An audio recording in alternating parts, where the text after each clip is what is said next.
नमस्कार, मैं हूं रंजीत झा। 5 राज्यों में विधानसभा के चुनाव चल रहे हैं, लेकिन इस दौरान एक और जहां बीजेपी अपनी ताकत लगा रही है, तो दूसरी तरफ बीजेपी अपने साथ साथ जांच एजेंसियों को भी लेकर चल रही है। टारगेट पर विपक्ष के नेता हैं। चुनाव के दरमियान कहा जाता है कि सबसे बड़ा बॉस कोई है तो चुनाव आयोग होता है। अगर चुनाव के दौरान कोई भी गतिविधि ऐसी हो जो आचार संहिता का उल्लंघन लगे या फिर चुनाव के दौरान वह अनैतिक लगे, तो चुनाव आयोग एक्टिव हो जाता है। यहां तक कि बड़े बड़े अफसरों का तबादला करवा दिया जाता है, बड़े बड़े अधिकारी को हटा दिया जाता है। चुनाव आयोग अपने पसंद से कोई वहां पर अधिकारी नियुक्त करता है। ये सारी चीजें होती हैं क्योंकि राज्य सरकारों की वो शक्तियां जो उस वक्त होती हैं छीन ली जाती हैं। चुनाव आयोग किसी की मनमानी बर्दाश्त नहीं करता है। यह चुनाव आयोग के पास ताकत है। लेकिन आपको जानकर हैरानी होगी कि जिन राज्यों में विधानसभा के चुनाव चल रहे हैं, वहां पर साथ साथ ईडी भी खूब छापेमारी कर रही है। ऐसे में कांग्रेस इसे एक षड्यंत्र के तौर पर देखते हुए चुनाव के दौरान ईडी की मनमानी और राजनीतिक बयानबाजी को देखते हुए चुनाव आयोग में शिकायत लेकर पहुंची। कांग्रेस का कहना हुआ कि चुनाव आयोग इस मामले में दखल दे, क्योंकि इस वक्त तक जब चुनाव चल रहे होते हैं तो चुनाव आयोग ही बॉस होता है। लेकिन सवाल यहीं पर एक खड़ा होता है, क्या वाकई में चुनाव आयोग के पास यह शक्ति है कि वो जांच एजेंसियों को ऐसा करने से रोक सके? अब इस पर जब बहस छिड़ी तो कानूनी विशेषज्ञों की राय भी छपने लगी। क्या ईडी को चुनाव आयोग ऑर्डर दे सकता है? इसका जवाब अगर आप जानेंगे तो हैरान रह जाएंगे। ईडी की शक्तियां किस दायरे में बंधी हुई हैं और चुनाव आयोग किस दायरे में बंधा हुआ है। अगर चुनाव आयोग के पास पावर है तो वो क्या कर सकता है, अगर नहीं है तो फिर कौन कर सकता है? ऐसे तमाम सवाल खड़े हो गए, जिसका जवाब इन विशेषज्ञों के सहारे हमें जो मिला है वो आपके सामने हम रखना चाहते हैं। तो चलिए खबर की शुरुआत करते हैं। चूंकि जांच एजेंसियों के सहारे इन दिनों चुनाव जीतने का चलन है, तो जांच एजेंसी की मनमानी को कौन रोकेगा? एबीपी न्यूज पर एक खबर प्रकाशित हुई है इसी मामले में। जरा देखिए अपने स्क्रीन पर जानकारी क्या है। राजस्थान, छत्तीसगढ़, मध्य प्रदेश, तेलंगाना और मिजोरम में विधानसभा के चुनाव हो रहे हैं। ऐसे समय में विपक्षी कांग्रेस ने आरोप लगाया है कि केंद्र की बीजेपी सरकार के इशारे पर केंद्रीय प्रवर्तन निदेशालय और केंद्रीय अन्वेषण ब्यूरो सीबीआई विपक्षी नेताओं के खिलाफ कार्रवाई कर रही है।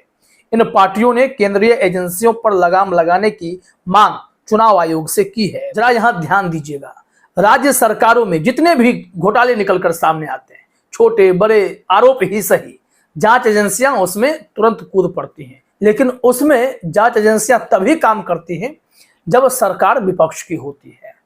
मध्य प्रदेश में शिवराज सिंह चौहान के पास जो मंत्रालय था, उस मंत्रालय के तहत मध्य प्रदेश में पोषण आहार घोटाला हुआ। 110 करोड़ का घोटाला। कोई कार्रवाई आपने सुनी? किसी जांच एजेंसियों को दौड़ते देखा? ईडी सीबीआई को आपने उनके पीछे दौड़ते देखा? आपको खबर ही नहीं मिलेगी कि ऐसा कुछ हुआ भी होगा। लेकिन छत्तीसगढ़ में कैसे भूपेश बघेल तक पहुंचा जाए, महादेव ऐप घोटाला, शराब घोटाला, ये सारी चीजें कैसे सामने ला दी जाए, इसके लिए जांच एजेंसी दिन रात काम करती है।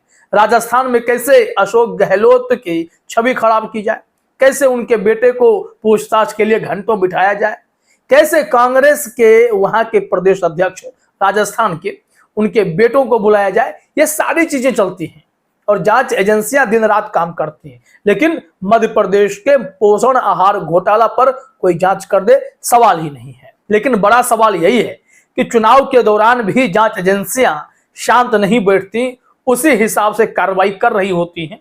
हालांकि इनकी कार्रवाई कैसी होती है, कहां से प्रेरित होती है, यह हर कोई अब समझने लगा है। सवाल यहां पर यही खड़ा होता है, क्या इन्हें कोई रोकने वाला नहीं है? क्या चुनाव आयोग नहीं रोक सकता है? तो देखिए जरा जवाब क्या है। यहां पर लिखा गया है कि इंडिया टुडे की एक रिपोर्ट की माने तो विशेषज्ञों का मानना है कि चुनाव आयोग केंद्रीय एजेंसियों को संवैधानिक रीति के मुताबिक काम करने से नहीं रोक सकता। एक कानूनी विशेषज्ञ ने कहा कि खुफिया जानकारी जुटाना, जांच, सुराग, तलाशी और जब्ती, एफआईआर दर्ज करना और गिरफ्तारियां आईपीसी, सीआरपीसी और साक्ष्य अधिनियम जैसे क्रिमिनल कोड द्वारा निर्देशित हैं। इन्हें किसी भी सूरत में नहीं रोका जा सकता है। तो फिर चुनाव आयोग के पास ऐसी कौन सी शक्तियां होती हैं जिसके सहारे ये काम करते हैं? जरा देखिए, अपने स्क्रीन पर बताया गया है। एक अन्य वरिष्ठ अधिवक्ता ने कहा कि चुनाव आयोग को स्वतंत्र और निष्पक्ष चुनाव के हित में निर्देश जारी करने के लिए अनुच्छेद 324 के तहत शक्तियां मिली हैं। हालांकि ये शक्तियां एजेंसियों द्वारा की गई कार्रवाइयों को रोक नहीं सकती। इन कार्रवाइयों पर रोक अथवा बदलने का एकमात्र अधिकार न्यायालय के पास है। निचली अदालत से या सीधे हाई कोर्ट से रिट या सीआरपीसी की धारा 482 के तहत पूर्वाग्रह के आधार पर एफआईआर को रद्द करने की मांग की जा सकती है। इसके अलावा दूसरी कोई एजेंसी नहीं रोक सकती है। यानी कि चुनाव आयोग के पास अगर ये शक्तियां नहीं हैं, फिर भी अगर कोई विकल्प है तो वो अदालत है। ये हाई कोर्ट से लेकर सुप्रीम कोर्ट तक जाएं और वहां पर विकल्प तलाश सकते हैं। लेकिन इन दिनों जुडिशियरी जिस तरीके से काम कर रही है, जिस तरीके से फैसले दिन पर दिन टलते जाते हैं, तो ऐसे में अगर ये याचिका डाल भी दें तो ईडी के अधिकारों पर विवेचना की जाएगी। समय लगता रहेगा, तब तक चुनाव निकल जाएंगे, फैसला होगा ही नहीं और विपक्ष को कुचलने के लिए तमाम जांच एजेंसियां अपनी ताकत झोंक चुकी होंगी। तो फिर कांग्रेस के पास विकल्प कहां बचेगा, या तमाम विपक्ष के पास विकल्प कहां बचेगा? कहां वो जाएंगे, कहां इंसाफ की गुहार लगाएंगे? जरा देखिए कांग्रेस की मांग क्या थी। इस मांग के बाद आप समझ जाएंगे कि चुनाव आयोग भी इस वक्त बेबस खड़ा है, हाथ खड़ा कर चुका है, क्योंकि उसके पास भी यह शक्ति चुनाव के दौरान नहीं है कि वो इन जांच एजेंसियों को कुछ समय के लिए ही सही, चुनाव के दौरान ही सही रोक कर रखे, ठहरा कर रखे। ऐसा नहीं हो पा रहा है। यहाँ कहा जा रहा है कि आपको बता दें कि कांग्रेस के एक प्रतिनिधि मंडल ने बुधवार को चुनावी राज्यों में ईडी के लगातार छापेमारी पर रोक लगाने की मांग चुनाव आयोग से की है। महादेव ऐप मामले में छत्तीसगढ़ के मुख्यमंत्री भूपेश बघेल के खिलाफ ईडी कार्रवाई कर रही है। कांग्रेस का कहना है कि राजनीतिक दबाव के चलते चुनाव के बीच इस तरीके से यह सब किया जा रहा है। कोई भी देखेगा तो इस घटनाक्रम को साफ तौर पर समझा जा सकता है कि ये कहीं ना कहीं विधानसभा चुनाव के बीच जांच एजेंसियों का एक्शन राजनीति से प्रेरित है। अब यह आरोप है तो इस पर चुनाव आयोग नहीं तो अदालत एक्शन ले, लेकिन इंसाफ तो इन सब को मिलना चाहिए। लेकिन फिर भी अगर जांच एजेंसियां अपना काम करती रहेंगी, क्योंकि वो इसी तरीके से बंधी हुई हैं, निर्देशित की हुई हैं, तो यह एक्शन बराबर होनी चाहिए। फिर मध्य प्रदेश के मुख्यमंत्री शिवराज सिंह चौहान के पोषण आहार घोटाले की भी जांच कर लें, क्योंकि ये लोग तो शौचालय घोटाला से लेकर हर किसी घोटाले में अपनी एंट्री ले रखे हैं। छोटी छोटी बीमारियां पकड़ रहे हैं। तेलंगाना तक में रेड की जा रही है ना, तेलंगाना में मंत्रियों के घर रेड चल रहे हैं, वहां चुनाव है। राजस्थान में रेड है, छत्तीसगढ़ में रेड है। तो जहां जहां विपक्ष की सरकार है, रेड ही रेड है, छापेमारी ही छापेमारी है।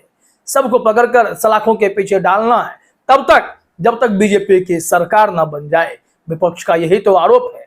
अगर यह सब कुछ अन्यायपूर्ण दिखता है तो अदालतों को भी स्वतः संज्ञान लेने का अधिकार है। ले, एक्शन ले, क्योंकि उनके पास तो सब कुछ का अधिकार है।